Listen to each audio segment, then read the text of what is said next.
প্রিয় দর্শক, আজকের পত্রপত্রিকার এই অনুষ্ঠানে পত্রপত্রিকার শিরোনামগুলো পড়বার কোনো সুযোগ নেই, এই জন্য যে ক্ষণে ক্ষণে তথ্য পাল্টাচ্ছে এবং খবর আলাদা করে আসছে। যুক্তরাষ্ট্র ইসরায়েলের যৌথ হামলা ইরানের বিরুদ্ধে এবং সেই হামলায় ৫১ জন মানুষের মৃত্যু। তারপর এই আমরা শুনতে পেলাম প্রচার মাধ্যমে হচ্ছে ইরানের ধর্মীয় নেতা আয়াতুল্লাহ আল খামেনি তিনি মারা গেছেন। কাজেই পত্রপত্রিকায় সেই শিরোনামগুলো আসবার কথা না। আমি রেজানুর রহমান, সংবাদপত্রে বাংলাদেশ অনুষ্ঠান থেকে আপনাদের স্বাগত জানাচ্ছি। আমাদের আজকের অনুষ্ঠানে অতিথি হিসেবে উপস্থিত আছেন সিনিয়র সাংবাদিক মাসুদ করিম। মাসুদ করিম, কখনো কখনো এই ধরনেরই হয়, সংবাদপত্রে আজকে শিরোনামটা কেন পড়লাম না, তার কারণ শিরোনামের সঙ্গে একেবারে তাৎক্ষণিক যে খবর সেই খবরের কোনো মিল নেই। আয়াতুল্লাহ আল খামেনি মারা গেছেন এবং বিশ্ব পরিস্থিতি আসলে কোন জায়গায় যাচ্ছে। যেমন ধরা যাক যে সংঘাত অব্যাহত, ট্রাম্প বলছে যুদ্ধ চালিয়ে যাওয়ার ব্যাপার, এবং আয়াতুল্লাহ খামেনি সম্পর্কে উনি অনেক গুরুত্বপূর্ণ কটু কথাও বলেছেন। তো আপনার কাছে কি মনে হয় যে শেষ পর্যন্ত এই যে পাকিস্তান আর আফগানিস্তানের সংঘাত অব্যাহত, সব কিছু মিলিয়ে কি চলছে, বিশ্ব কোন দিকে যাচ্ছে মনে হয়? ধন্যবাদ। এটা আমরা যেটা রাতের মাঝখানে শুনেছি যে আয়াতুল্লাহ খামেনি, যিনি ইরানের সর্বোচ্চ নেতা, ধর্মীয় এবং আধ্যাত্মিক, তিনি নিহত হয়েছেন। সেটা ট্রাম্প এবং নেতানিয়াহু প্রথম দাবি করেছেন, এবং এই দাবিটা যখন করেছেন তার বহু আগেই পেপারগুলি ছাপা হয়ে গেছে, যে কারণে পেপারে খবরটা আসতে পারে নাই। তো এখন তার প্রাথমিকভাবে ইরান সেটা স্বীকার করেনি, তারা বলেছিল যে উনি যুদ্ধ পরিচালনা করছেন, কিন্তু পরে শেষ পর্যন্ত তারা ইরানিয়ান সংবাদ মাধ্যমগুলিও এখন সেটা নিশ্চিত করেছে যে উনি মারা গেছেন, এবং উনি এবং ওনার পরিবারের কিছু সদস্য মারা গেছেন, আর প্রতিরক্ষা মন্ত্রী সহ অনেকেই তো মারা গেছেন। তো এইবারে হামলাটা একটু কৌশলগত দিক থেকে, টাইমিংয়ের দিক থেকে, রমজান মাস এখন রোজার মাসে ওনারা সম্ভবত একটা অপরচুন মোমেন্ট দেখছিলেন, যে সময়ে এখানে ইরানিয়ান লিডার্স বা কমান্ডার যারা আছেন তারা একত্রিত হয়ে সেখানে হয়তো কোনো মিটিং টিটিং করেছিলেন। এটা গোয়েন্দা সূত্র, কারণ আপনারা জানেন যে ইসরায়েলি গোয়েন্দা খুব স্ট্রং গোয়েন্দা ওয়ার্ল্ডের মধ্যে। তারা এই ধরনের খবর পেয়ে তারা এখানে হামলা বা অ্যাটাক করেছে যৌথভাবে, আমেরিকা এবং ইসরায়েল। এবং এই হামলাটা তাদের একটা টার্গেটই ছিল যে যিনি সর্বোচ্চ নেতা তাকে মারা, কারণ এটাকে বলে সেন্টার অফ গ্র্যাভিটি। মানে যখন কোনো দেশে যুদ্ধ হয়, সেই যার অনুপ্রেরণায় যুদ্ধটা পরিচালিত হয় প্রতিপক্ষের, তাকে মেরে ফেলাটা একটা মনোবল ভেঙে দেওয়া। এবং এটা ইরাকের ক্ষেত্রেও ঘটেছে, সাদ্দাম হোসেনকে তারা প্রথমেই মেরে ফেলেছে অনেক পরে, এবং তারপরে লিবিয়াতেও আমরা গাদ্দাফিকে মারতে দেখলাম। তো ওখানে যে পরিস্থিতিটা মধ্যপ্রাচ্যে, এটা তো বলার অপেক্ষা রাখে না যে দীর্ঘদিন ধরেই একটা আমেরিকান বা ইসরায়েলের একটা বিরাট, ইসরায়েলকে প্রতিষ্ঠিত করার জন্য ইউরোপিয়ান এবং আমেরিকানদের একটা প্রচেষ্টা দীর্ঘদিন ছিল, বিশেষ করে আমেরিকার। এবং সেই জন্যে তারা আশেপাশের সব দেশে তাদের যারা মিত্র নয়, যারা তাদের সঙ্গে ভিন্ন মতে থাকে, তাদের সঙ্গে তাদেরকে ধ্বংস করা বা ইয়ে করার চেষ্টা করেছে। এবং সেই লক্ষ্যেই ফিলিস্তিনে সর্বশেষ হামাসকে তারা হামলা করেছে, হিজবুল্লাহকে, হুতি বিদ্রোহী, এবং যারাই বিরোধিতা করেছে। আর মধ্যপ্রাচ্যে অন্যরা আমেরিকাকে সাথে সমীহ করে তারা আর বিরোধিতা করে না। যেমন এই সময় যেটা পত্রিকার শিরোনাম হয়েছে, কাতার, সৌদি সহ 6 দেশ আক্রান্ত। এটা হলো পাল্টা হামলায় আক্রান্ত। এটা হলো ওই সমস্ত দেশগুলোতে আমেরিকান ঘাঁটি আছে। যখন ওরা হামলা করেছে ইরানে, আমেরিকা এবং ইসরায়েল, তখন ইরানিয়ানরা ক্ষেপণাস্ত্র হামলা করেছিল পাল্টা, এবং সেটা টার্গেটে ছিল এই আমেরিকান ঘাঁটিগুলি। এবং এটা তারা জাতিসংঘকে একটা চিঠিও দিয়েছে ইরান, যে এটা তাদের লেজিটিমেট রাইট, এটাকে বলে যে আত্মরক্ষার অধিকার, সেই হিসেবে তারা এই আক্রমণটা করেছে, পাল্টা আক্রমণ, সেভাবে আক্রান্ত হয়েছে। সুতরাং এটা দেখা যাচ্ছে যে স্প্রেড করতেছে এন্টায়ার মিডল ইস্টে এইটা। এবং এই জায়গায় ট্রাম্প ক্লিয়ারলি বলেছেন, উনি তো ফ্লোরিডায় সেখানে অবকাশ কেন্দ্রে থেকে এই যুদ্ধটা পরিচালনা করেছেন ঠান্ডা মাথায়, এবং এটা মানে দীর্ঘ অবকাশে থেকে এবং একেবারে দীর্ঘ প্রস্তুতিমূলক, এবং সেখান থেকে উনি যেটা ক্লিয়ার বলেছেন যে আমাদের টার্গেট হলো এখানকার রিজিমটা চেঞ্জ করা। এখানে যে শাসক আছে অর্থাৎ ইসলামিক যে রিপাবলিক অফ ইরান, যেটা 1979 সালে ইসলামী বিপ্লবের মাধ্যমে প্রতিষ্ঠিত ওখানকার হয়। শাসন ব্যবস্থা, সেই শাসক ব্যবস্থা পরিবর্তন করা, তার সম্ভবত তার পূর্ববর্তী শাসন ব্যবস্থায় ফিরে যাওয়া। এটা রেজা শাহ পাহলভি নামে যে শাসক ছিলেন, রাজা ছিলেন ইরানের, ওনারা একটা উদারতান্ত্রিক শাসক ছিলেন, এবং 1979 সালে যে এই ধর্মীয় নেতার আগে যিনি খোমেনি যিনি ছিলেন, তার নেতৃত্বে সেখানে বিপ্লব সাধিত হয়। যদিও তিনি বিদেশে নির্বাসিত ছিলেন, এবং ফ্রান্স থেকে পরে পার্শ্ববর্তী দেশে এসে, ইরাকে এসে সেখান থেকে একটাই বিপ্লব পরিচালনা করে এই পাহলভির শাসন ব্যবস্থার অবসান ঘটে।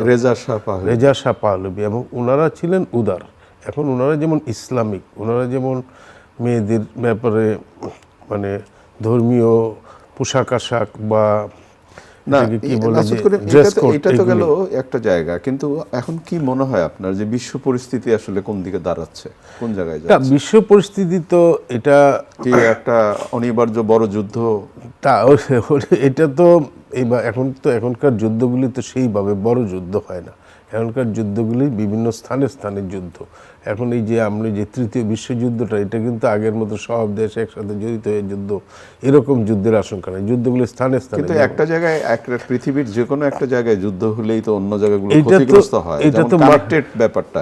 যেমন ধরেন সারা বিশ্বে এই বিভিন্ন জায়গায় ফ্লাইট বাতিল হয়ে গেছে এবং যাত্রীরা আটকা পড়েছে বড় বড় বিমানবন্দরে। বিশ্ব পরিস্থিতি একদম থমথমে এখন। হ্যাঁ, এটা সবচেয়ে বেশি আক্রান্ত করেছে মধ্যপ্রাচ্যের এই জায়গাটার কারণে। এটা ধরেন, এটা খুব একটা কৌশলগত জায়গা। আপনারা লক্ষ্য করুন যে এইখানে একটা চ্যানেল আছে, হরমুজ চ্যানেল প্রণালী। হ্যাঁ, তো ওই প্রণালী দিয়ে মানে 1/5 মানে মিডল ইস্টের যে তেল, সেটা মানে ওমান এতে গিয়ে মানে উপকূল থেকে এটা অন্যান্য সাগরগুলির সাথে সংযোগ স্থাপন করেছে।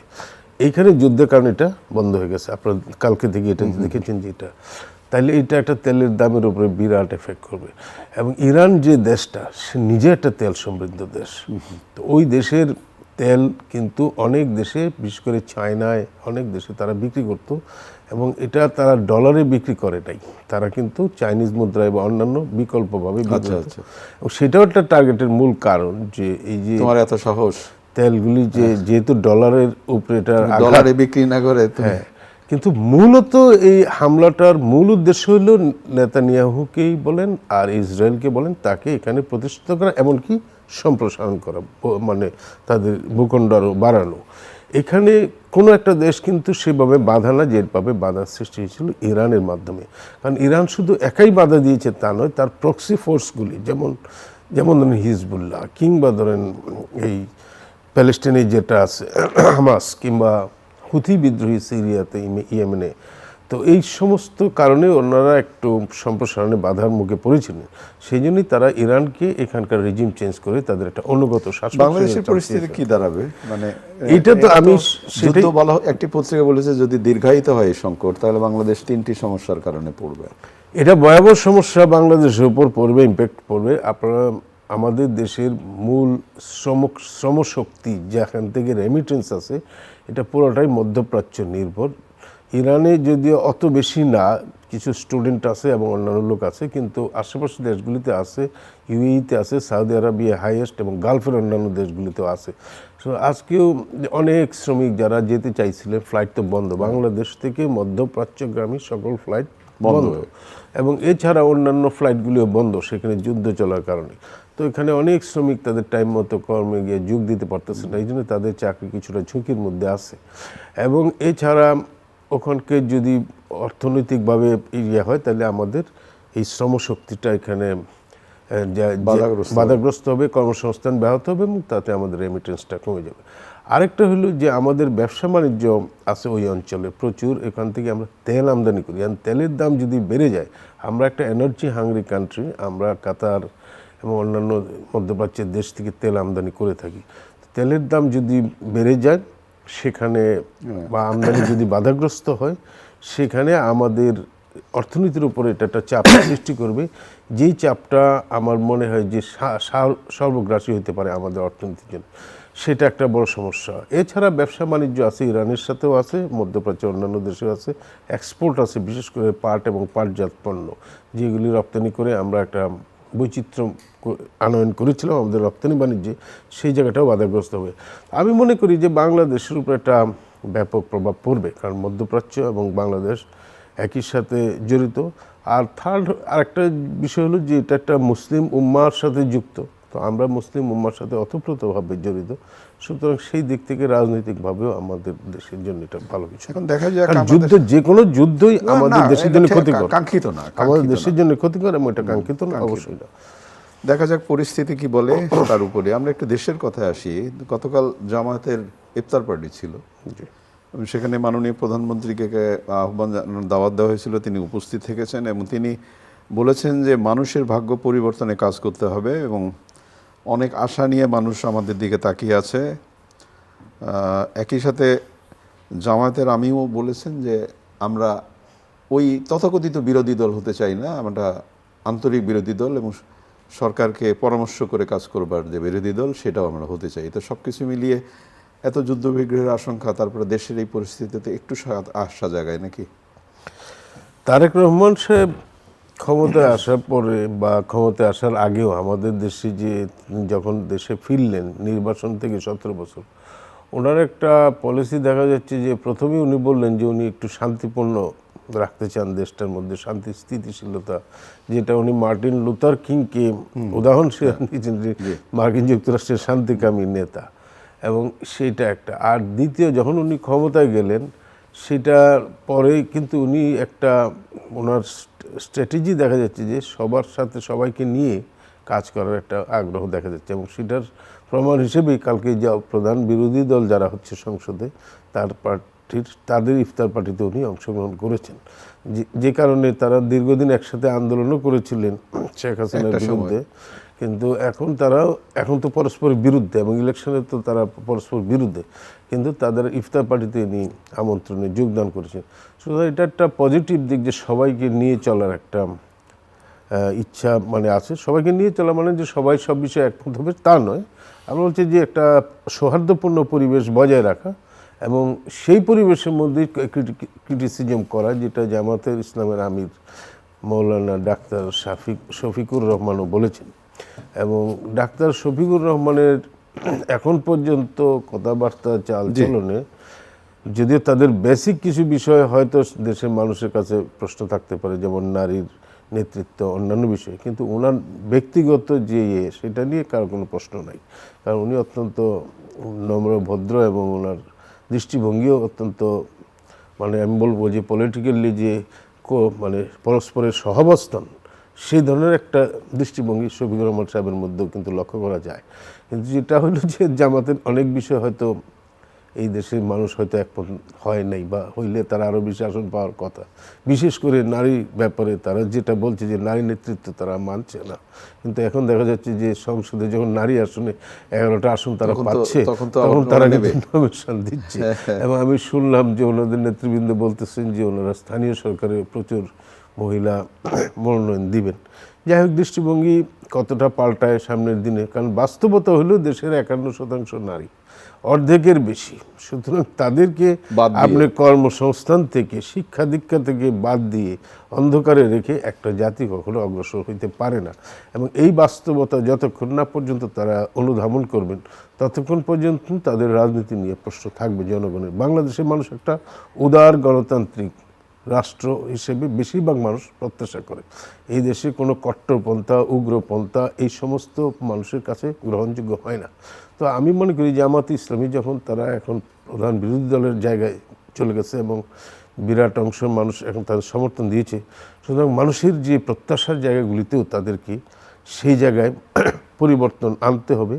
এবং এই শফিকুর রহমানের মতো নেতৃবৃন্দ যারা মোটামুটি উদারতার ব্যক্তিগত জীবনে, তাদের দলীয় জীবনে আমি বলতেছি না, বা ভদ্রতা এবং রাজনীতিতে যে শিষ্টাচার নিয়ে আসা। আপনি যেটা আসলে বলতে চাইলেন যে এখন ধরেন অতীতের জায়গায় আমরা এটা আশাই করতে পারি না, সরকার বিরোধী দল একসাথে বসে ইফতার করা এবং সেই শালীনতা, সেই সৌজন্যতা, সেটাই। সেই জায়গাগুলো তৈরি হলে এটা একটা সেটা আশার কিন্তু কথা। দুই প্রধান নেতার মধ্যে এই ধরনের আচরণ দেখা যাচ্ছে, বিশেষ করে প্রধানমন্ত্রী তারেক রহমান এবং কিন্তু একইভাবে একটা আশঙ্কার কথা নিয়ে অনুষ্ঠানটা শেষ করতে চাই, যে আমি জানি না আপনি কি বলবেন। পুলিশ পাহারার মধ্যে ব্যবসায়ীর বাসায় গুলি, যে ব্যবসায়ীকে পুলিশ পাহারা দেওয়ার ব্যবস্থা করা হয়েছে, সেখানে সন্ত্রাসীরা তার বাসায় গুলি করেছে। তার মানে গুলি করে সাহসটা দেখিয়ে দিল যে তুই যতই পুলিশটা রাখ, আমি কিন্তু না, এটাই তো একটা বিরাট চ্যালেঞ্জ এবং এটা প্রধান চ্যালেঞ্জ। এই যে এখনকার সরকার, মানে বর্তমান সরকারের যে কয়টা চ্যালেঞ্জ আছে তার প্রধানতম চ্যালেঞ্জ হলো আইন শৃঙ্খলা উন্নতি করা, অপরাধগুলি দমন করা, মানুষ যাতে নিরাপদে বসবাস করতে পারে। এই জায়গাটা কিন্তু মানুষের ম্যান্ডেট আগামী দিনে এটার উপরে নির্ভর করবে। তো সেই কারণে তারেক রহমান নিজে বলছেন যে এটা তাদের প্রধান একটা মানে অগ্রাধিকার।